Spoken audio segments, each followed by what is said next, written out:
Assalamualaikum warahmatullahi wabarakatuh. Perkenalkan, nama saya Riani Zulkarnain dengan NIM 1924153006, mahasiswa Universitas Negeri Makassar, Prodi Software Engineering angkatan 2019.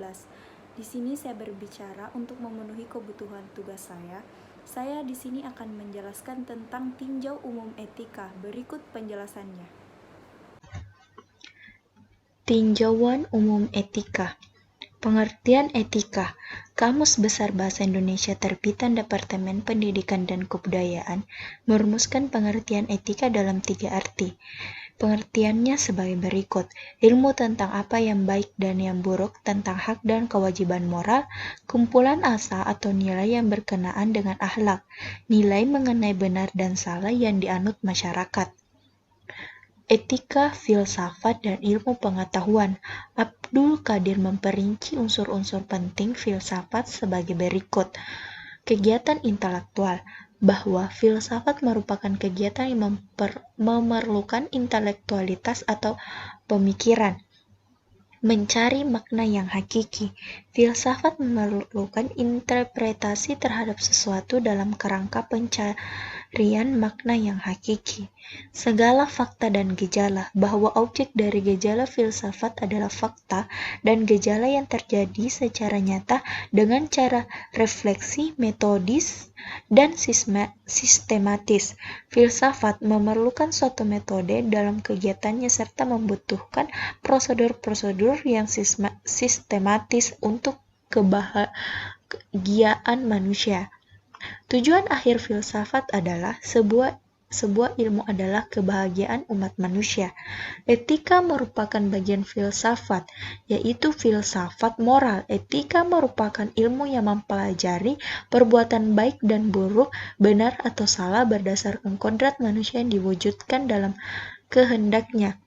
Etika adalah ilmu pengetahuan, sedangkan moral adalah objek ilmu pengetahuan.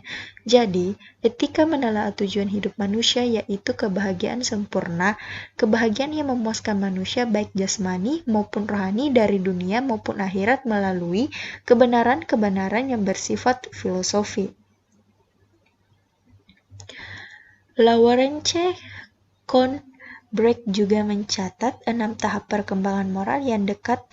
Hubungannya etika adalah sebagai berikut: orientasi hubungan, ganjaran, kekuatan fisik dan material, nilai-nilai yang bersifat kemanusiaan tidak dipersoalkan pada orientasi ini. Orientasi hedonitis, hubungan antar manusia. Orientasi ini melihat bahwa perbuatan yang benar adalah perbuatan yang memuaskan kebutuhan individu atau kadang-kadang kebutuhan orang lain. Orientasi konformitas. Orientasi ini sering disebut orientasi anak manis, di mana seseorang cenderung mempertahankan harapan kelompoknya serta memperoleh persetujuan. Orientasi pada otoritas. Pada orientasi ini, orang cenderung melihat hukum, kewajiban untuk mempertahankan tata tertib sosial, religius, dan lain-lain yang dianggap sebagai nilai-nilai utama dalam kehidupan. Orientasi kontrak sosial. Orientasi ini dilatar belakangi adanya tekanan pada persamaan derajat dan hak kewajiban timbal balik atas tatanan bersifat demokratis. Orientasi moralitas, prinsip suara hati individu, komprehensif dan universal. Orientasi ini memberikan nilai tertinggi pada kehidupan manusia, di mana persamaan derajat dan martabat menjadi suatu hari pokok yang dipertimbangkan.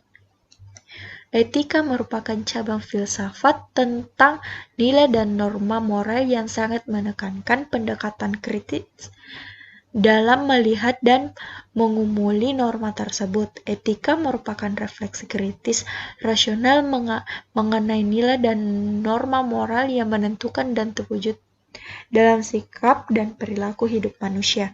Menurut Sonny Keraf, moralitas adalah sistem nilai tentang bagaimana kita harus hidup dengan baik sebagai manusia. Nilai-nilai moral mengandung pertua-pertua, nasihat, wajangan, peraturan, perintah, dan lain sebagainya yang terbentuk secara turun-menurun melalui suatu budaya tertentu tentang bagaimana manusia harus hidup dengan baik agar manusia yang benar-benar baik. Menurut Franz Magnus Suseno menyatakan bahwa etika adalah sebuah ilmu dan bukan sebuah ajaran, sedangkan yang memberikan manusia norma tentang bagaimana manusia harus hidup adalah moralitas. Tindakan pelanggaran terhadap etika.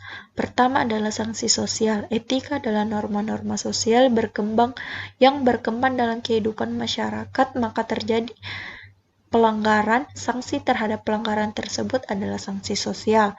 Kedua adalah sanksi hukum. Hukum mengatur kegiatan-kegiatan etika yang kebetulan selaras dengan aturan hukum.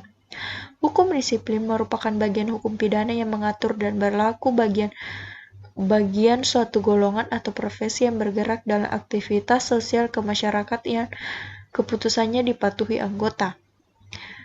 Berbagai macam etika yang berkembang di masyarakat. Etika dapat dikelompokkan menjadi dua jenis. Etika deskriptif merupakan etika yang berbicara mengenai sebuah fakta, itu tentang nilai dan pola perilaku manusia terkait dengan situasi dan realitas yang membudaya dalam kehidupan masyarakat.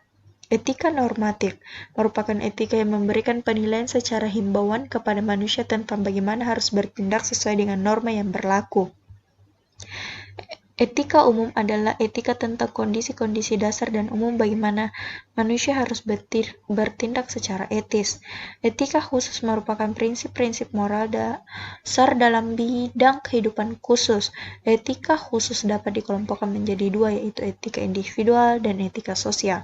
Etika profesi merupakan bagian dari etika sosial yang menyangkut hubungan manusia dengan sesama dalam satu lingkup profesi serta bagaimana mereka harus menjalankan profesinya secara profesional agar diterima oleh masyarakat yang menggunakan jasa profesi tersebut.